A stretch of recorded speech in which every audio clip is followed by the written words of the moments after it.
రోజులు లెక్క పెట్టుకో కేసీఆర్ అంటూ తెలంగాణ సీఎం రేవంత్ రెడ్డి వార్నింగ్. కాంగ్రెస్ ఎమ్మెల్యేలు తనతో టచ్ లో ఉన్నారన్న కేసీఆర్ కు రేవంత్ రెడ్డి కౌంటర్. ముందు మీ ఇల్లు చక్కదిద్దుకో అని ఎద్దేవా. కాంగ్రెస్ లోకి చేరబోయే మరో బీఆర్ఎస్ ఎమ్మెల్యే ఎవరు? పుట్టి మునుగుతున్నా పట్టించుకోరా? ఇక కేసీఆర్ ప్రతిరోజు తమ ఎమ్మెల్యేలను చెక్ చేసుకోవాల్సిందేనా? Watch the story.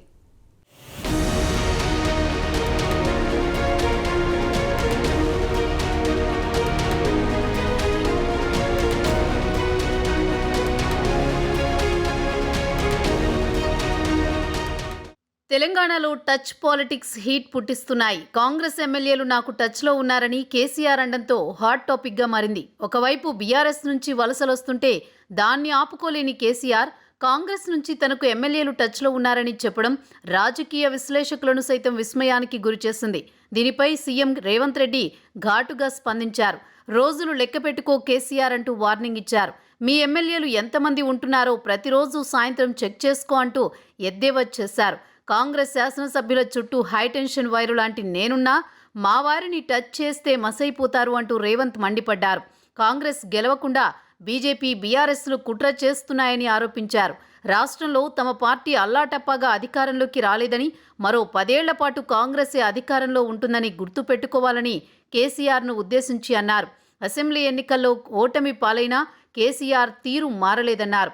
కాంగ్రెస్ ఎమ్మెల్యేలంటే గతంలో మాదిరి గొర్రెల మంద అనుకుంటున్నావా అంటూ ఫైర్ అయ్యారు.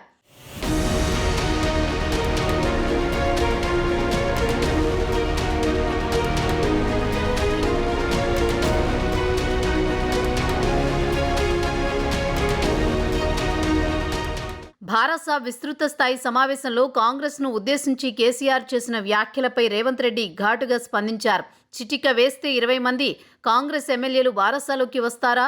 ఇంకా ఎన్ని రోజులు ఇలా మాట్లాడతారు? మీరు చెప్పే కథలకు కాలం చెల్లింది. ముందు మీ ఎమ్మెల్యేలను కాపాడుకో అని సవాల్ విసిరారు రేవంత్ రెడ్డి.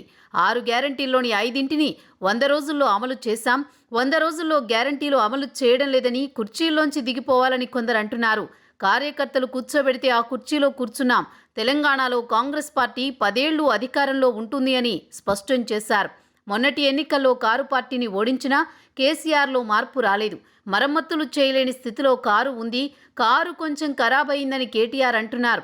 కానీ మీ కారు ఇక వర్క్షాప్ నుంచి ఇంటికి రాదు, తుక్కు దుకాణానికి వెళ్లాల్సిందే అంటూ ఎద్దేవా చేశారు రేవంత్ రెడ్డి. అదే క్రమంలో తెలంగాణ ద్రోహుల పార్టీ భాజపా రాష్ట్రానికి నిధులు ఇవ్వలేదు, బయ్యారం ఉక్కు ఫ్యాక్టరీ, కాజీపేట కోచ్ ఫ్యాక్టరీ వంటి విభజన చట్టంలోని హామీల్ని కేంద్రంలోని భాజపా ప్రభుత్వం అమలు చేయలేదని ధ్వజమెత్తారు.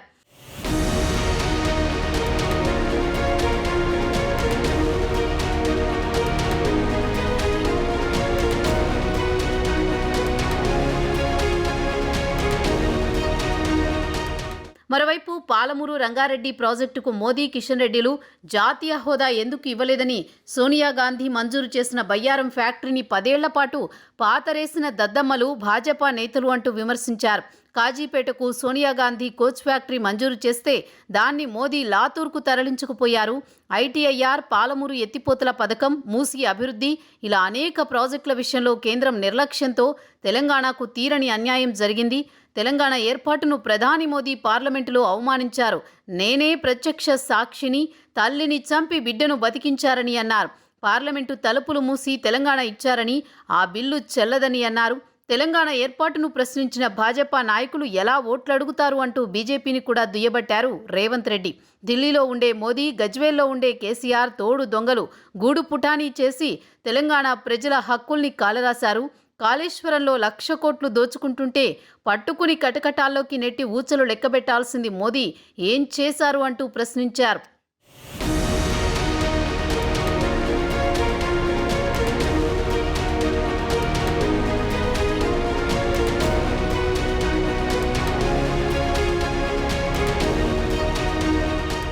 కేసీఆర్ ఇచ్చిన కమిషన్లకు కక్కుర్తిపడి దోపిడీకి అనుమతి ఇచ్చారు.